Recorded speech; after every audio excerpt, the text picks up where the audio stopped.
আসসালামু আলাইকুম, welcome back to my channel. আশা করছি আল্লাহর অশেষ রহমতে যে যেখানে আছেন ভালো আছেন, সুস্থ আছেন। শীত মানেই পিঠাপুলির সময়।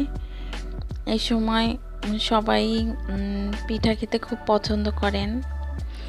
আমিও আজকে কিছু পিঠা বানাবো। আর এটা হচ্ছে রস রস দিয়ে আমি একটু পায়েস রান্না করে নিচ্ছি। এই তো আমি চালটা 20 মিনিটের জন্য ভিজিয়ে রেখেছিলাম। এখন আমি রসের ভিতরে চালটা দিয়ে দিলাম, দিয়ে আমি জাল করে নিচ্ছি। আর এই পাশে এক হাঁড়ি রস আমি একটু জাল করে রাখছি পরবর্তীতে পিঠা বানানোর জন্য।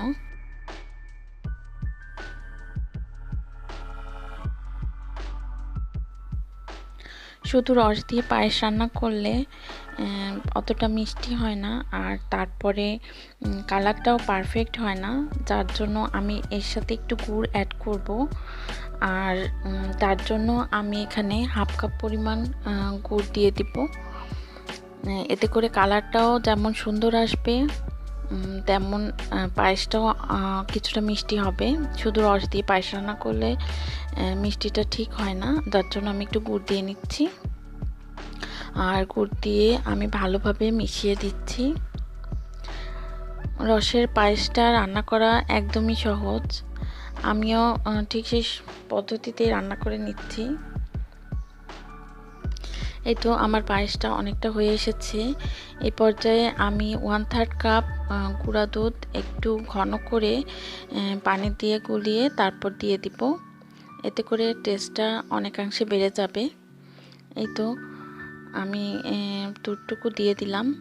এখন আমি ভালোভাবে মিশিয়ে নিব। আর একটু বলক চলে আসলে আমি এতে হাফ কাপ পরিমাণ নারকেল দিয়ে দিব।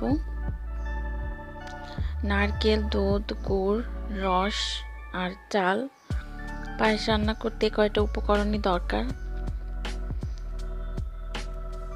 এই তো আমার পায়েসটা অনেকটা হয়ে এসেছে। আর আমার বাসায় এই পায়েসটা সবাই খুব পছন্দ করে, বাচ্চারাও পছন্দ করে, আর বাচ্চার বাবাও পছন্দ করে। এই জন্য আমি একটু পায়েস রান্না করে নিচ্ছি।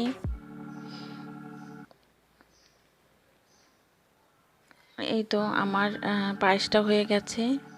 এই পর্যায়ে আমি নারকেল দিয়ে দিয়েছি। এখন আমি একটু নাড়াচাড়া দিয়ে নামিয়ে নিব। আর বাচ্চারা এই শীতে কোথাও যায়নি, দাদাবাড়ি নানাবাড়ি কোথাও যাওয়া হয়নি।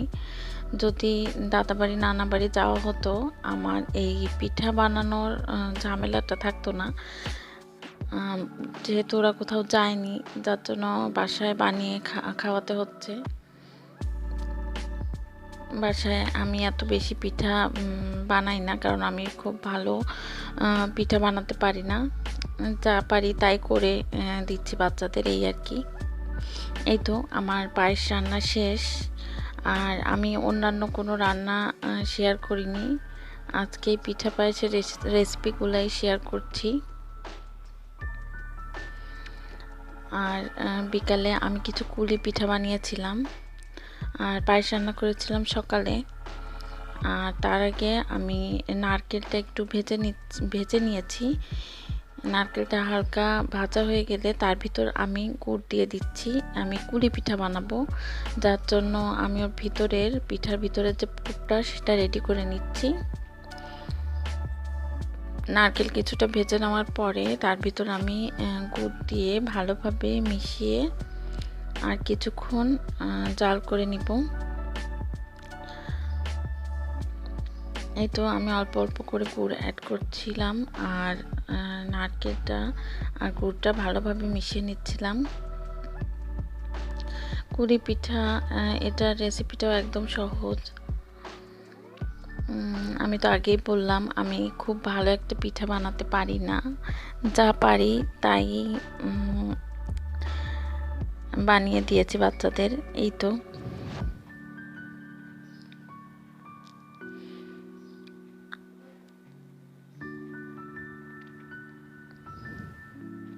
কিছুক্ষণ ভেজে নেওয়ার পরে আমি এখানে 1 টেবিল চামচের মতো চালের গুঁড়া দিয়ে দিয়েছি। এতে করে এই যে পুরটা রেডি করছে বন্ডিংটা ভালো হবে। না হলে মনে হয় আমার কাছে অনেকটা পানি পানি থাকে, অনেকটা মানে ভালো শক্ত হয় না, যার জন্য আমি 1 টেবিল চামচ পরিমাণ চালের গুঁড়া দিয়েছি। গুড়টা পুরোপুরি গলে যাওয়ার পরে মানে মেল্ট হয়ে যাওয়ার পরে আমি এখানে 1 টেবিল চামচ পরিমাণ চালের গুঁড়া অ্যাড করেছি। এতে করে গুড়ের যে রসটা অনেকটা শুকিয়ে যাবে আর এর পুরটাও অনেক ভালোভাবে রেডি হবে।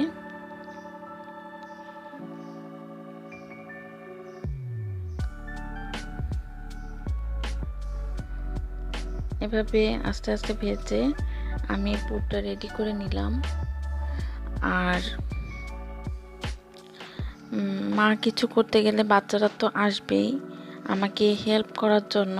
আমার ছেলে মেয়ে তার ঢাল তলোয়ার নিয়ে হাজির হয়েছে। তারাও তাদের মতো করে পিড়ে, বেলন, তারপর অন্যান্য সব সরঞ্জাম নিয়ে চলে এসেছে আমার সাথে পিঠা বানাবে। আর ওরাও আমাকে সাহায্য করছিল পিঠা বানানোর কাজে। এই তো আমার পুরটা পুরোপুরি রেডি হয়ে গেছে।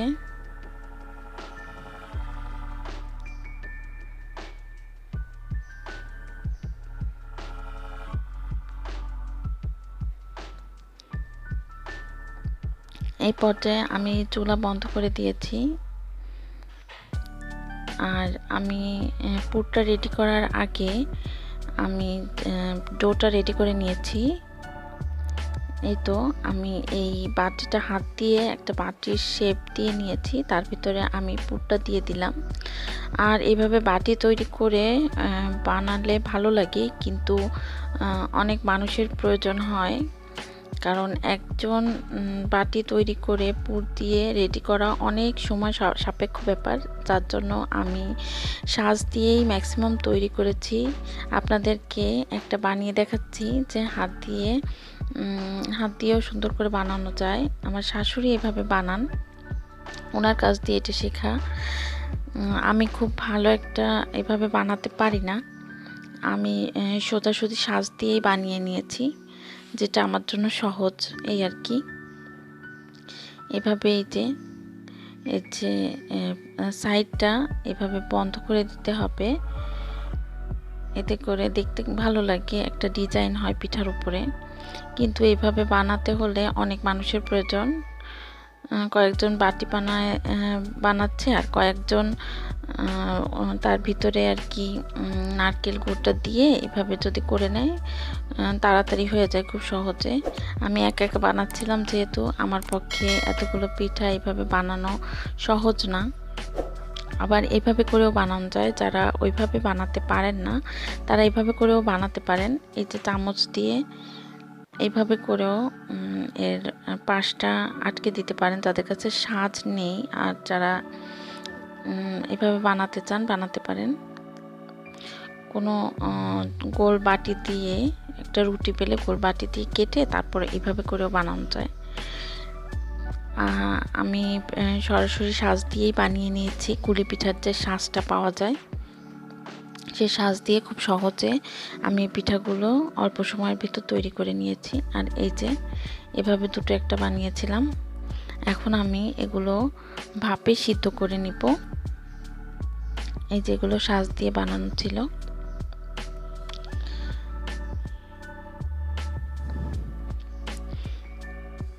আর এই তো আমার পিঠা সিদ্ধ করা হয়ে গেছে।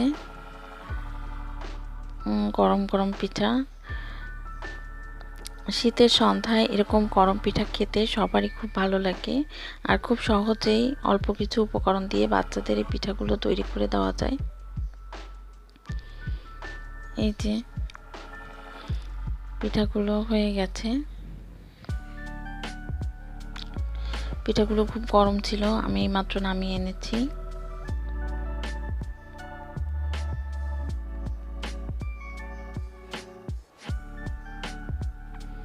আর আমার বাচ্চারা এই কুড়ি পিঠাটাও খুব পছন্দ করে, ওদের পছন্দ অনুযায়ী আমি পিঠাগুলো বানিয়েছি। আর এই পিঠা ভিতরে সন্দেশ দিয়েও তৈরি করা যায়, সেটাও খুব ভালো লাগে। আর কিছুটা ডো ছিল, তাই সেগুলো দিয়ে আমি কিছু হাতে কাটা পিঠা বানিয়ে রেখেছি। এটা আগামী দিন আমি রসে ভিজিয়ে দেব।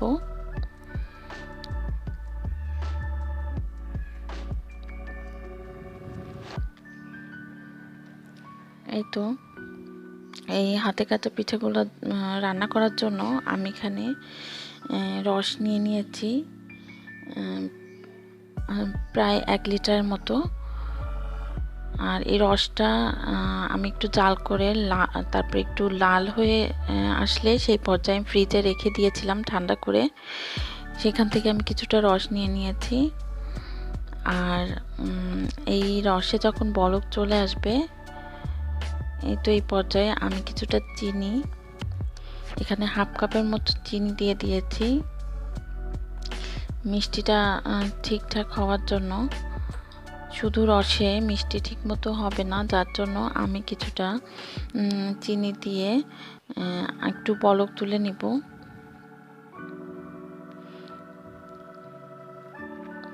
এই তো চিনিটা রসের সাথে মিশে গেছে আর রসটা গরম হয়ে গেছে। এই পর্যায়ে আমি এখানে যে পিঠাগুলো বানিয়ে রেখেছিলাম হাতে কাটা পিঠাগুলো, এই পিঠা দিয়ে দিব। আর একটু দুধ ঘন করে জাল করে রেখেছি আর নারকেল। এটা অনেকটা পায়েসের মতোই রেসিপিটা, আমি সেভাবে তৈরি করে নিচ্ছি।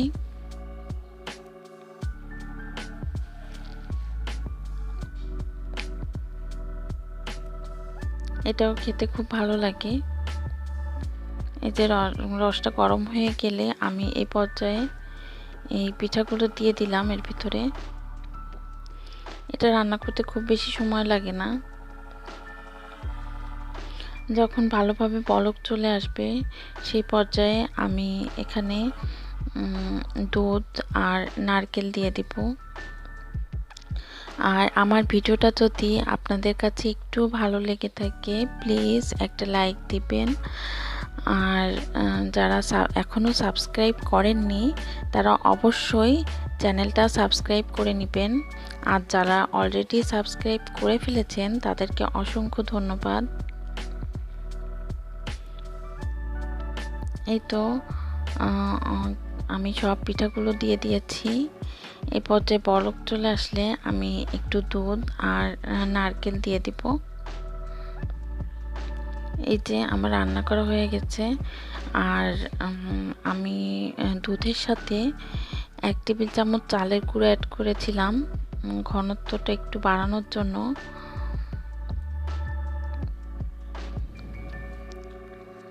আর এখন আমি নারকেল দিয়ে নিচ্ছি।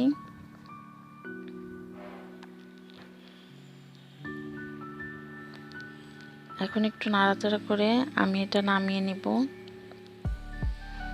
এই পিঠাটা খেতেও খুব ভালো লাগে।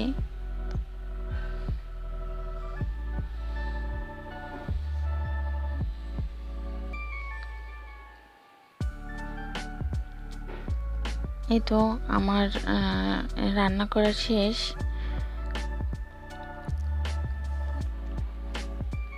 এখন আমি চুলাটা বন্ধ করে দেব।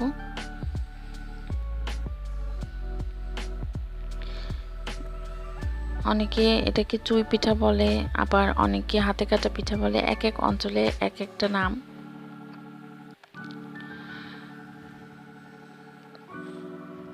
এই যে আমি নামিয়ে নিয়েছি। আমি একটু পাতলাই রেখেছিলাম। এই যে অনেকটা ঠান্ডা হয়ে গেছে।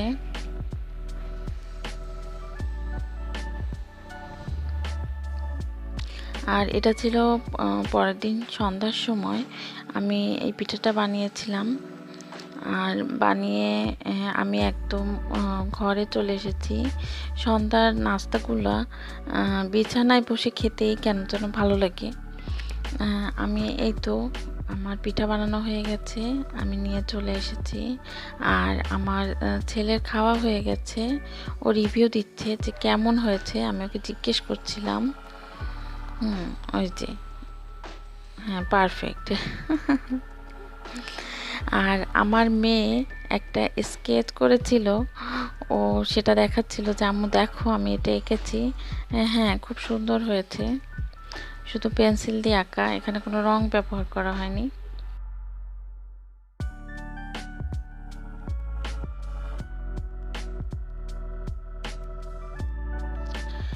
আর আমি কথা বলতে বলতে ভিডিওর শেষ পর্যায়ে চলে এসেছি। সবাই ভালো থাকবেন, সুস্থ থাকবেন, আমার এবং আমার পরিবারের জন্য দোয়া করবেন। সবাইকে আল্লাহ হাফেজ।